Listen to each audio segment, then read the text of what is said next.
Canine dog alerts on grandpa at school. FBI search. Uncovers clues about missing girls.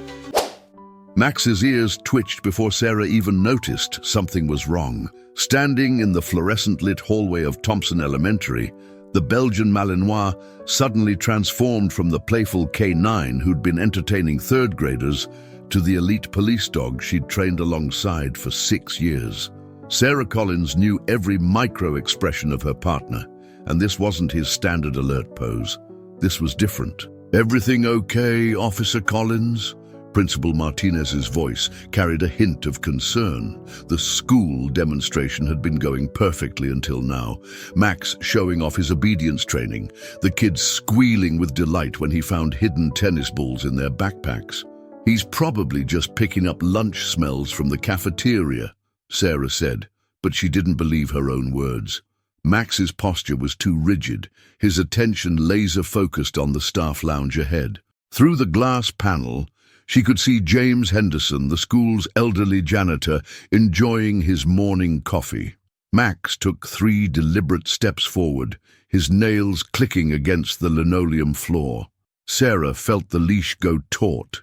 In their years together, from drug busts at Hartsfield-Jackson to tracking down armed suspects in the Georgia woods, she'd learned to trust Max's instincts over almost everything else. His body language now spoke of something urgent, something wrong. "Mr.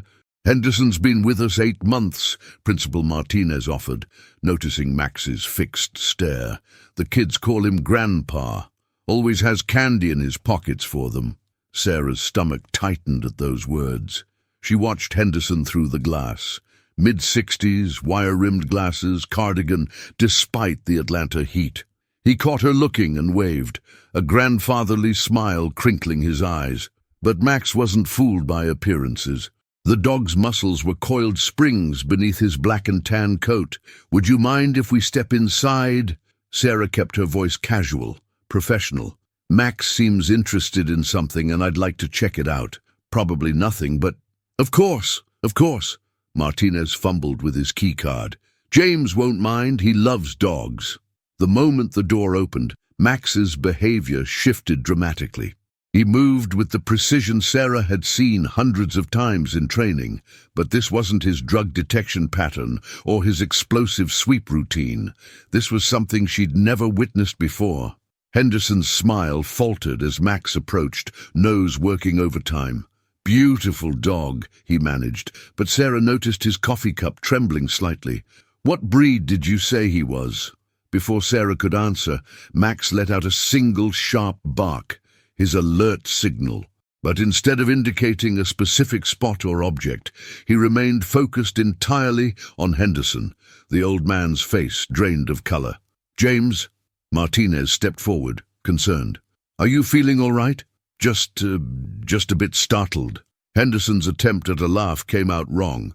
"Never liked dogs much, truth be told. Had a bad experience as a kid." Sarah watched Max, her mind racing. In 6 years, he'd never given a false alert. Not once. And this wasn't just an alert. This was personal somehow. Max's entire body vibrated with certainty. "Mr. Henderson," Sarah kept her tone neutral, "how long did you say you've worked here?" 8 months. His answer came too quickly. "Started right after New Year's." "And before that?" A pause. "Too long. Different schools. I move around a bit. Better opportunities, you know how it is." Max growled, a low, threatening sound Sarah had heard only a handful of times in their partnership. Henderson took an involuntary step back, bumping into the coffee maker. Brown liquid sloshed over the counter. "Officer Collins?" Martinez's voice held a note of worry now. "Is there something—" "I'd like to run a background check if you don't mind." Sarah's training kicked in, keeping her voice steady despite the adrenaline coursing through her veins. Standard procedure when Max shows this kind of interest. Henderson's face twitched, just slightly, just enough. "I should get back to work," he muttered, edging toward the door. "Gym floor needs buffing before lunch." Max shifted his weight, blocking the exit. There was no aggression in his stance, but the message was clear. Nobody was leaving. Sarah pulled out her phone, dialing dispatch. "This is Officer Collins, K9 Unit. I need a background check on a James Henderson, current employment at Thompson Elementary." She spelled out the name, watching Henderson's reactions. His right hand kept straying to his pocket, then pulling back. The next few minutes stretched like hours. Sarah could hear children laughing somewhere down the hall, the mundane sounds of a school morning continuing just outside these walls. But in here, the tension could be cut with a knife. Finally, her phone buzzed. The text from dispatch made her blood run cold. "No match for current ID. Fingerprints needed for verification. Possible connection to open cases. Mr. Henderson." Sarah's hand moved to her weapon. "I'm going to need you to come with me." He bolted, or tried to. Max was faster, years of training launching him into action. No teeth, no violence, just 90 pounds of muscle and skill executing a perfect blocking maneuver.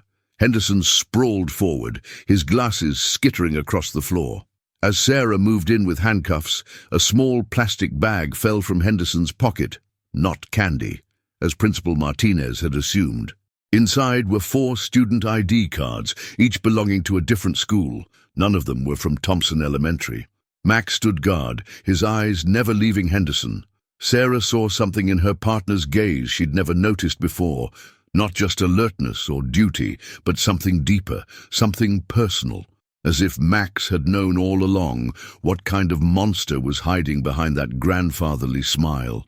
It would be hours before they discovered the true scope of what they'd stumbled upon. But in that moment, in a quiet staff lounge, on what should have been a routine school visit, Sarah knew one thing for certain. This case would change everything.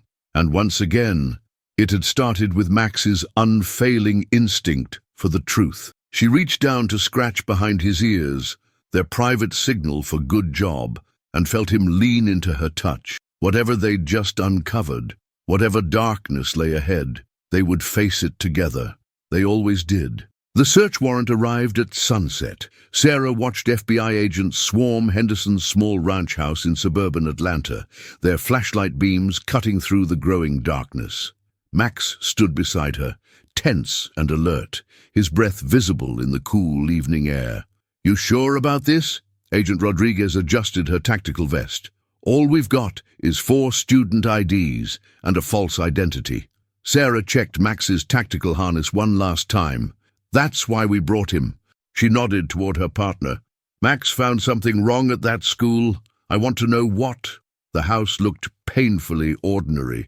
Peeling paint, overgrown azaleas, a rusty mailbox with the name Henderson in faded letters. But Sarah had learned long ago that the worst monsters often lived behind the most mundane facades.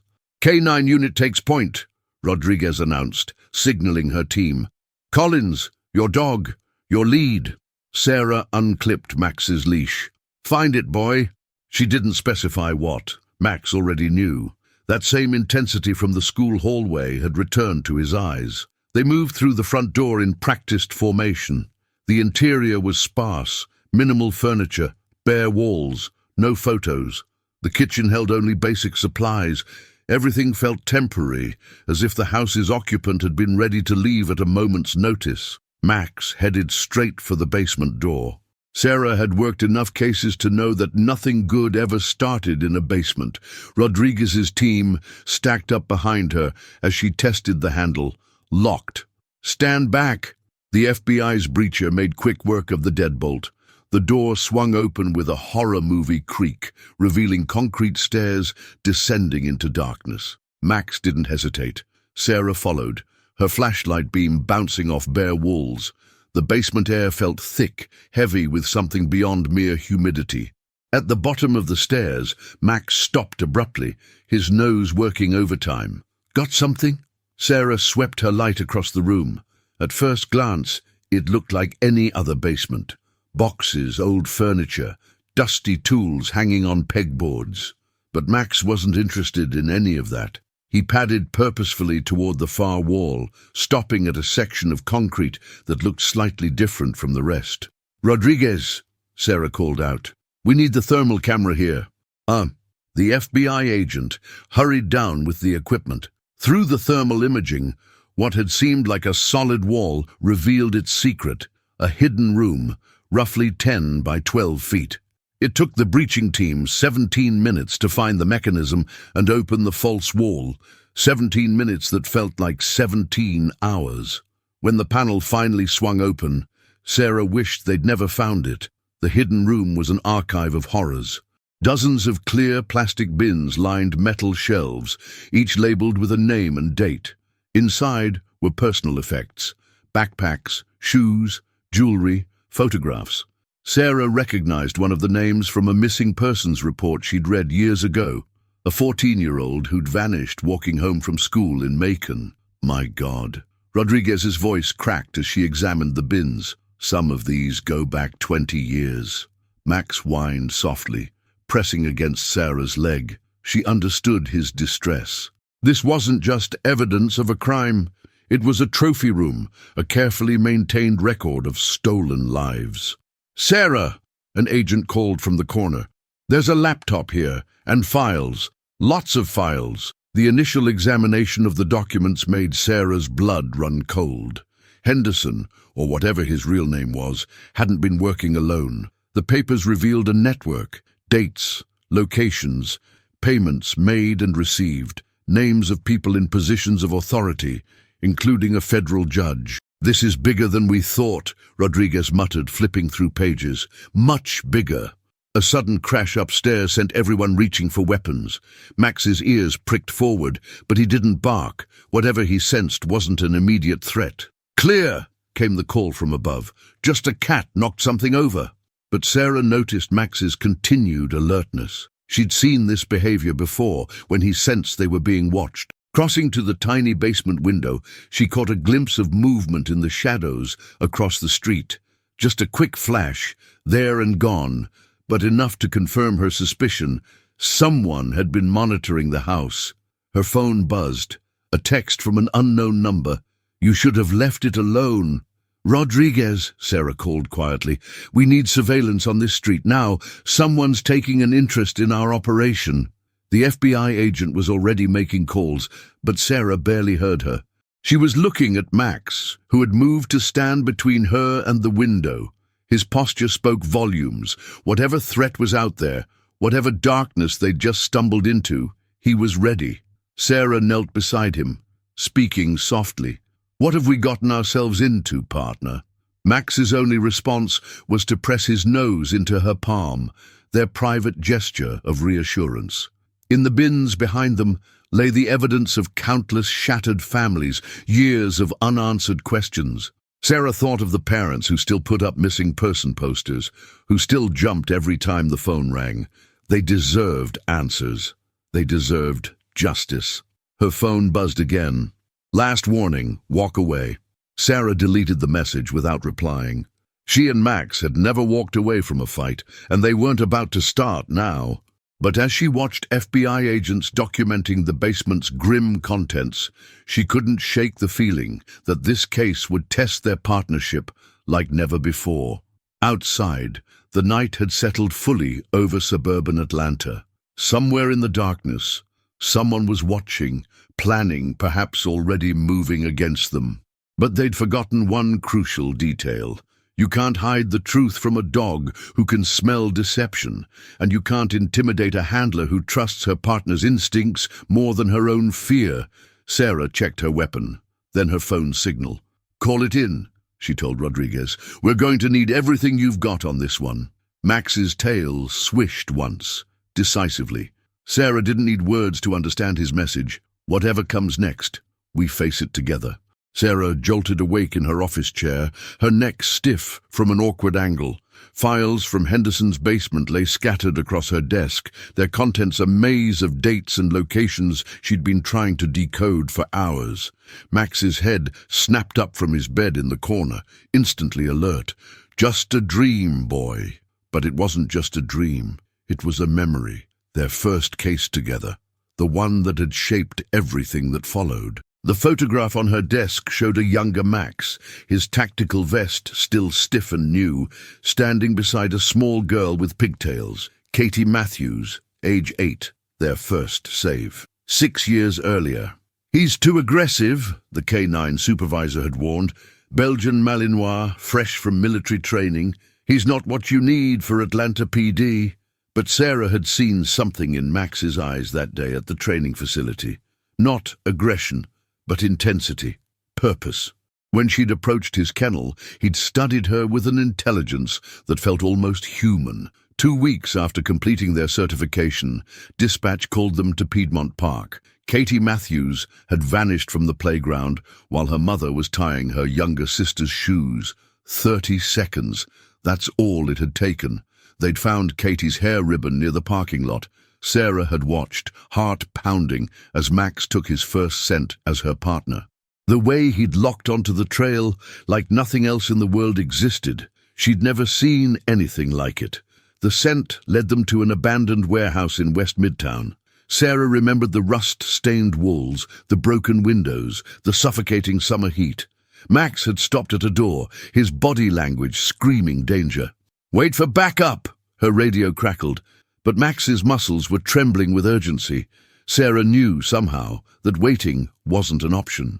The suspect had been ready for police, but not for Max. When he'd aimed his weapon at Sarah, Max had become a black and tan missile, disarming the man with surgical precision. They'd found Katie in a storage room, scared but unharmed. Present day. Max's wet nose against her hand pulled Sarah back to the present. His eyes held the same intensity they had 6 years ago, now focused on the files before them. "You're right," she muttered, rubbing her face. "Focus on now." Her phone lit up with a text from Rodriguez. "Lab results from basement evidence. You need to see this." The FBI's forensics lab occupied most of the federal building's 3rd floor. Rodriguez met them at the elevator, her usual composed demeanor rattled. "The trophies he kept," she handed Sarah a tablet. "They're not just souvenirs, they're records." Sarah scrolled through the analysis. Each item in Henderson's bins had been carefully documented. Photographs, dates, prices. He was cataloguing them for sale. Human trafficking. Rodriguez's voice was tight. "But here's where it gets worse." She pointed to a series of notations. "These aren't random dates. They're school calendars, teacher workdays, holiday breaks, times when missing kids wouldn't be immediately noticed." Max pressed against Sarah's leg, a gesture that usually meant danger. She followed his gaze to a man watching them through the lab's glass walls. When he saw her notice him, he quickly walked away. "That's Carter from Internal Affairs," Rodriguez explained. "He's been hanging around all morning." Sarah's instincts, honed by years of partnership with Max, fired warning signals. "Who else knows about the school connection?" "Just my immediate team, you and—" Rodriguez trailed off, her eyes widening. "The judge we found mentioned in Henderson's files. He sits on the education board." The pieces clicked together.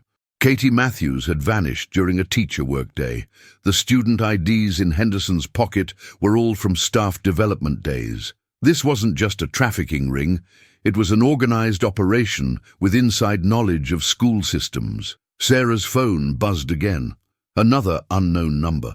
Some memories should stay buried, like warehouses in West Midtown. Ice filled her veins. Nobody knew about that warehouse except the immediate responders. Even the press had been kept away. For someone to know that detail— "Rodriguez," Sarah's voice was steady despite her racing heart, "I need everything you have on Judge Malcolm Bennett's connections to the school board, and I need to know who had access to sealed cases from 6 years ago." Max's ears were forward, his body coiled with the same ready energy she'd seen in that warehouse 6 years ago. She scratched the spot behind his left ear, their signal for "trust me," and felt him lean into her touch. "You know what this means, right?" Rodriguez was already pulling up records on her tablet. "If Bennett's involved, if he's been using his position to help target kids, it means we're dealing with people who can bury cases, edit records, and make problems disappear." Sarah watched Max track Carter's movement through the building. People who've probably been doing it for years. The weight of Henderson's trophy room pressed down on her. 20 years of missing children, of destroyed families, of justice denied. How many other Katies were out there? How many hadn't been as lucky? Max's tail brushed her leg, his way of saying he was ready. Sarah felt the familiar surge of partnership that had carried them through that warehouse 6 years ago. They'd saved one girl then. Now they had a chance to save many more, to break a cycle of evil that had operated in shadows for too long. But first, they had to survive long enough to expose the truth. The text about the warehouse wasn't just a threat, it was a message. Someone wanted her to know they could reach into her past, use her history against her. They didn't understand. Every memory they dredged up, every case they referenced, only reminded Sarah of one crucial fact. She and Max had never failed to catch their target. Never. Rodriguez, Sarah squared her shoulders. Let's find out exactly what Judge Bennett does on his school board visits. Max's soft growl carried a clear message. Wherever this trail led, whatever darkness awaited, they would face it together, just like they had in that warehouse, just like they always would. The surveillance photos arrived in an unmarked envelope on Sarah's desk. Max at his veterinary checkup last week. Max in the K9 training yard. Max sleeping in the back seat of her car. The message was clear. They were watching, and they could get close. Too close. Sarah's hands shook as she shuffled through the images. Max sat beside her desk, his usual alert posture somehow more intense, as if he sensed her distress. Officer Collins, a rookie, stood in her doorway. Someone left this for Max. Said it's from the K9 support group. The branded box of premium dog treats looked legitimate enough. Local pet stores often donated to the K9 unit. But something felt off. Max's hackles rose the moment the box entered the room.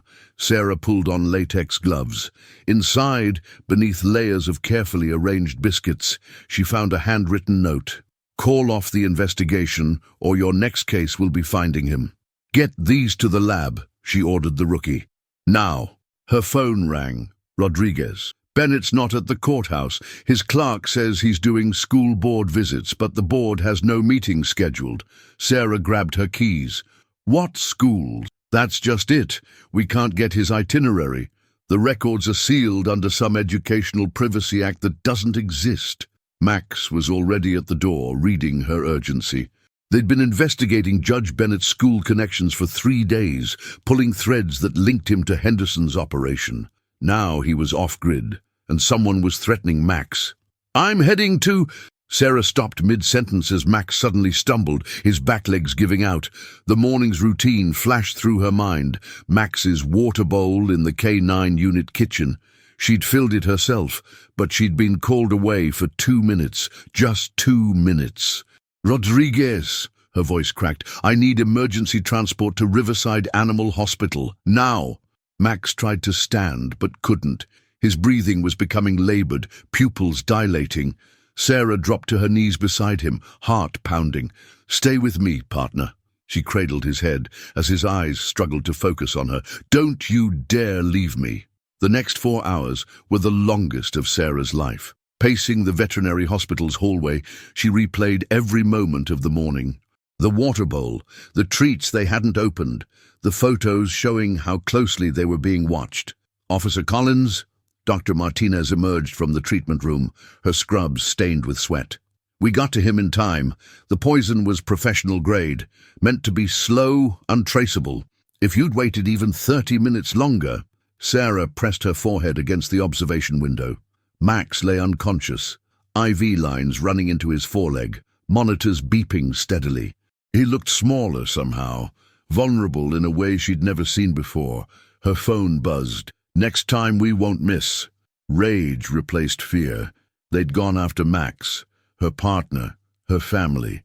The ghostly fingerprints on her smartphone screen belonged to someone who'd tried to kill him. Someone connected to missing children, corrupted judges, and 20 years of covered-up crimes. Rodriguez arrived as sunset painted the hospital windows orange. Sarah, we found something. Henderson's records showed regular payments to a shell company. We traced it to a warehouse in Buckhead, the same company that owns the schools Bennett's been visiting. Exactly.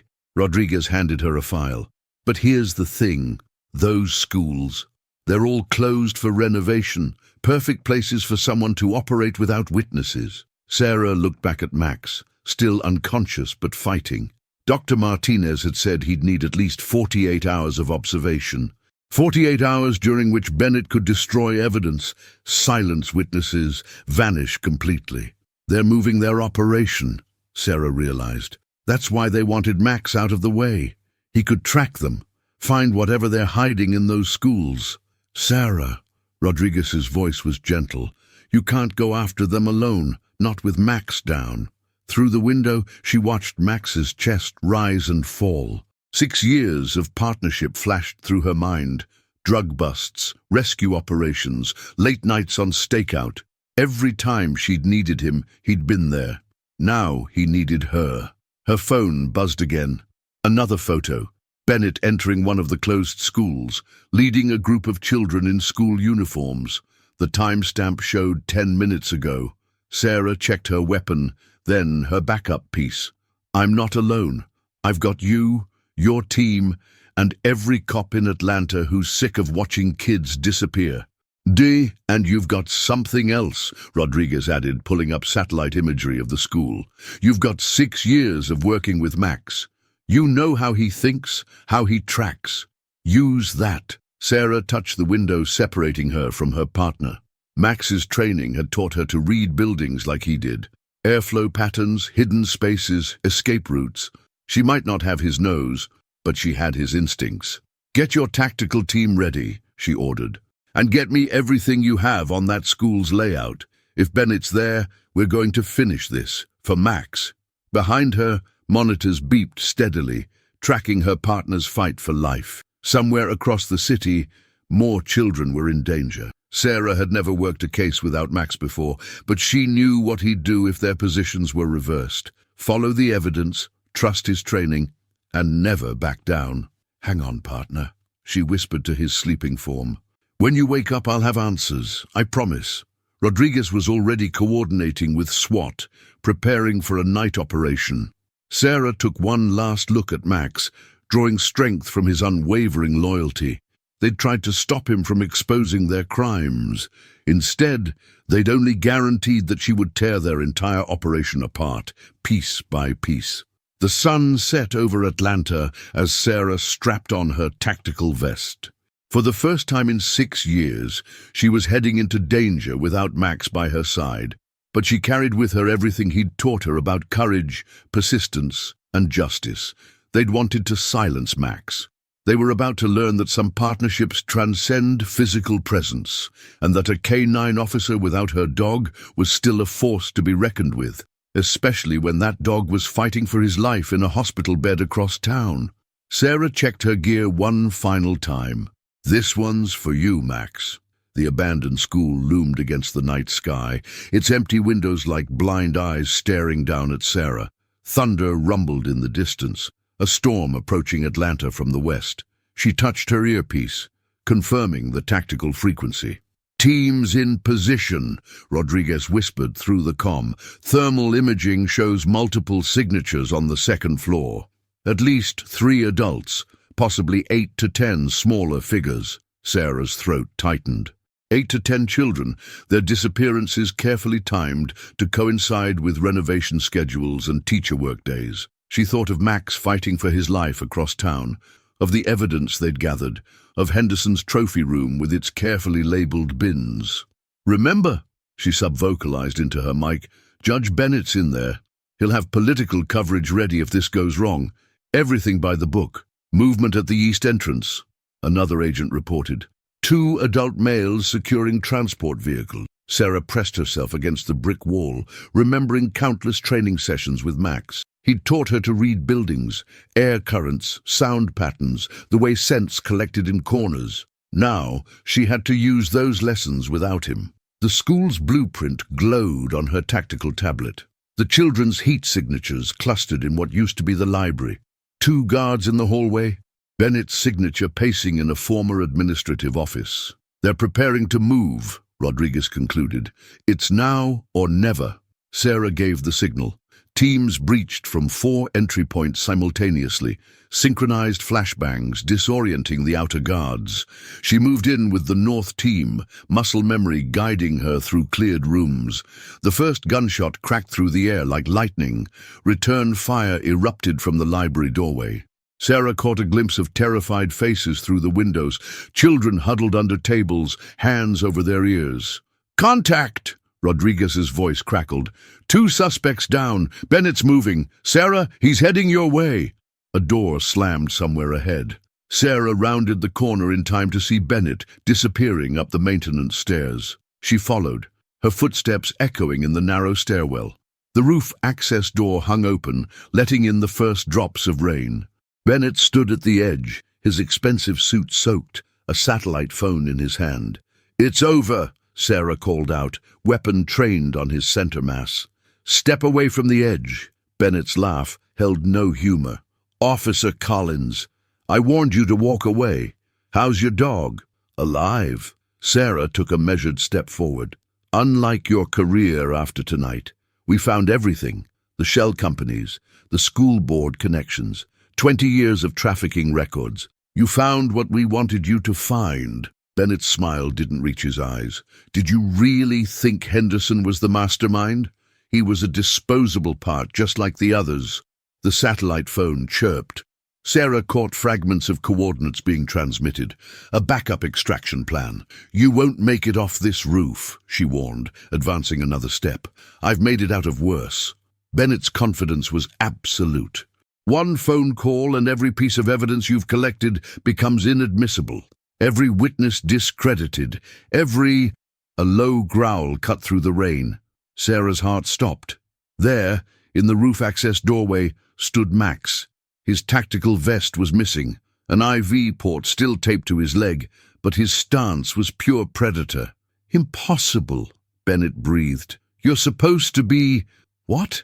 Dr. Martinez stepped onto the roof behind Max, her scrubs visible under a tactical vest. "Dead? Your poison was good, but I'm better, and Max here? He's been ready to go for the last hour, just waiting for my signal." Sarah felt tears mixing with the rain on her face. Max moved to her side, their partnership seamless despite the separation. Together, they advanced on Bennett. "You can make your phone call," Sarah offered. "But Max's body camera is streaming everything to the FBI servers. Your friends can bury evidence, but they can't bury a live broadcast." Bennett's composure cracked. He looked between the satellite phone and the edge of the roof, calculating odds. Max's growl deepened. "You don't understand what you're dealing with," Bennett snarled. "The people behind this will be next," Sarah finished. "After you tell us everything." Thunder cracked overhead. Bennett lunged, not toward the edge, but at Sarah. Max moved like lightning, 6 years of training launching him into a perfect takedown. Bennett hit the roof hard, the satellite phone skittering away into the rain. "Judge Malcolm Bennett," Sarah recited, securing his wrists with handcuffs. "You're under arrest for trafficking, conspiracy, and the attempted murder of a police K-9 officer." "Sarah!" Rodriguez's voice carried from the stairwell. "Children are secure. All suspects in custody. FBI's got a team intercepting Bennett's extraction vehicle." Max stood guard over Bennett, rain darkening his fur. Sarah saw no weakness in him now, no trace of the poison that had nearly taken him from her, just the same unwavering dedication that had made them Atlanta's most effective K-9 team. "You should have killed me when you had the chance," Max's growl told Bennett. Or maybe that was just what Sarah interpreted from her partner's stance. After 6 years, they hardly needed words. Dr. Martinez supervised as FBI agents took Bennett away. "He shouldn't even be standing yet," she said, watching Max. "But when he heard your voice on the radio, there was no keeping him in that hospital bed." Sarah knelt beside her partner, checking his IV port, running her hands over him to verify he was really there. Max endured the inspection patiently before pressing his nose into her palm, their private signal for, "I've got your back." Together, they watched Bennett being led away. In the library below, parents were already arriving, tearful reunions lighting up the dark school. Tomorrow there would be questions, paperwork, the slow grinding of justice. But tonight in the rain, Sarah simply held her partner close. "Don't ever scare me like that again," she whispered into Max's fur. His tail wagged once, definitive. "No promises, partner. You know I'll always come when you need me." Lightning illuminated the Atlanta skyline. Somewhere out there, Bennett's partners were realizing their operation had crumbled. Sarah knew the fight wasn't over. There would be legal battles, threats, attempts to discredit the evidence. But with Max beside her, strong and alive and unfailingly loyal, she was ready for whatever came next. They had always been strongest together, human and dog, partners and family. The rain washed away the last traces of the hospital from Max's fur as they descended the stairs, side by side, ready to finish what they'd started. 3 months after the raid, Sarah sat in the federal courthouse, Max alert beside her. Judge Bennett's sentencing hearing had drawn media from across the country. The gallery was packed with families, some finding closure after decades of questions, others still searching for answers. "All rise." Sarah's hand rested on Max's head as Bennett entered in shackles. His expensive suit had been replaced by prison orange, his confident swagger reduced to a defeated shuffle. He didn't look at her, but his gaze lingered on Max for a moment. The dog's only response was a slight lift of his lip, a reminder of their rooftop encounter. "Before pronouncing sentence," Judge Harrison began, "the court will hear victim impact statements." For the next 2 hours, Sarah and Max listened as parents approached the podium. Some spoke of children found and rescued during the raid. Others clutched photographs of kids still missing, their cases now being reopened as Bennett's network unraveled. Katie Matthews' mother was among them. She'd driven from Macon after learning that her daughter's long-solved case had connections to Bennett's operation. 6 years ago, she testified, Officer Collins and Max saved my daughter. Today, they're still saving children by exposing the truth. Sarah felt Max press against her leg, his way of sharing strength. The investigation had revealed the full scope of Bennett's crimes. 23 years of trafficking, 47 children channeled through his network, millions in laundered money. But numbers couldn't capture the human cost. Rodriguez took the stand as lead investigator. The defendant used his position on the school board to identify vulnerable targets. His judicial authority buried investigations, sealed records, and silenced witnesses. But he made one crucial mistake. Now she looked directly at Bennett. He assumed that killing a K-9 officer would be easier than facing what that dog might find. The attempted murder charge had been Bennett's undoing. Poisoning a police dog was a felony on its own, but proving he'd ordered the hit had broken his wall of judicial immunity. Max's near death had given them the leverage to flip Henderson, who'd provided evidence against the entire operation. "The defendant has nothing to say in his defense," Judge Harrison asked. Bennett's attorney stood. "Your Honor, my client maintains that—" "I'll speak for myself." Bennett's voice carried his old authority. He turned to face the gallery. "You think this ends with me? There will always be others, always be places you can't protect, always be—" Max's growl cut through the courtroom. Not aggressive, just decisive, as if saying, "Enough lies." Judge Harrison didn't bother hiding her satisfaction as she read the sentence. Life imprisonment, no possibility of parole, assets seized and redirected to a fund for the victims' families. "This court extends special recognition," she added, "to Officer Sarah Collins and K-9 Officer Max, whose dedication and sacrifice broke this case. The attempted murder of Officer Max not only failed but became the key to dismantling a decades-long criminal enterprise." Outside the courthouse, autumn sunlight painted Atlanta's skyline in gold. News crews crowded the steps, but Sarah led Max to a quieter spot where Katie Matthews waited. The teenager knelt to hug Max, who remembered her instantly. "Mom told me what really happened 6 years ago," she said, "about the warehouse, about how Max found me. I never got to say thank you." Sarah watched her partner accept Katie's embrace with gentle dignity. So much had changed since that first case. Their partnership tested, strengthened, nearly broken, but ultimately unshakable. Officer Collins? Rodriguez approached with a tablet. Final numbers from the task force. Henderson's records helped us identify 38 additional trafficking networks across the country. FBI's moving on the first ones tonight. Max's ears pricked forward. Sarah smiled. Guess our work isn't quite done. Take a few days, Rodriguez advised. Max is still technically on medical rest, but Sarah knew her partner. The way he sat straighter, eyes bright with purpose. Other teams would handle the new cases, but Max had started this. He'd want to see it through. Her phone chimed. A message from Dr. Martinez. Monthly checkup reminder for our favorite patient. Bring treats this time. He's earned them. The vet had become family after that night. Her quick thinking saving Max's life.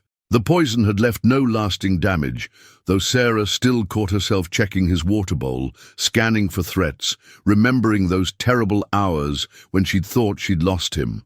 Ready to go home, partner? She asked. Max stood, pressing close enough for her to feel his steady heartbeat. On the courthouse steps, reporters were already broadcasting the verdict. Bennett's face would fill the evening news. His empire in ruins, his victims finally free to speak. But Max's attention was on Sarah, reading her mood as clearly as she read his. They'd faced death together, broken a conspiracy together, delivered justice together. Their bond had proved stronger than poison, stronger than corruption, stronger than fear itself. Tomorrow would bring new cases, new challenges, new mysteries for a K-9 officer and her extraordinary partner to solve. But tonight was for celebration, for healing, for the quiet victory of good dogs and dedicated humans standing firm against the darkness. Sarah scratched Max's favorite spot behind his ears. Let's go get those treats Dr. Martinez mentioned. You've more than earned them. Max's tail wagged once, definitively. Partners, always. They walked away from the courthouse side by side, their shadows merging in the late afternoon light. Behind them, Bennett's victims hugged their families, reporters filed their stories, and Atlanta breathed a little easier knowing that justice had been served. But Max's step had a familiar urgency. Sarah recognized it from their very first case, the eagerness to help, to protect, to make the world a little safer. She'd seen that same drive nearly cost him his life, and she'd seen it bring him back from the brink. Okay, she conceded as they reached her car. After treats, we can stop by the office, see what Rodriguez has on those new cases. Max jumped into his customized back seat, alert and ready. Outside her window, the city stretched away toward the horizon, full of secrets, dangers, and mysteries yet to be solved. But that was tomorrow's challenge. Tonight belonged to a dog who'd never quit, a partner who'd never wavered, and a bond that had proven unbreakable. Sarah started the engine, smiling as Max settled into his vigilant position. Together, they'd torn down an empire of corruption. Together, they'd face whatever came next. Always together, always partners, always family.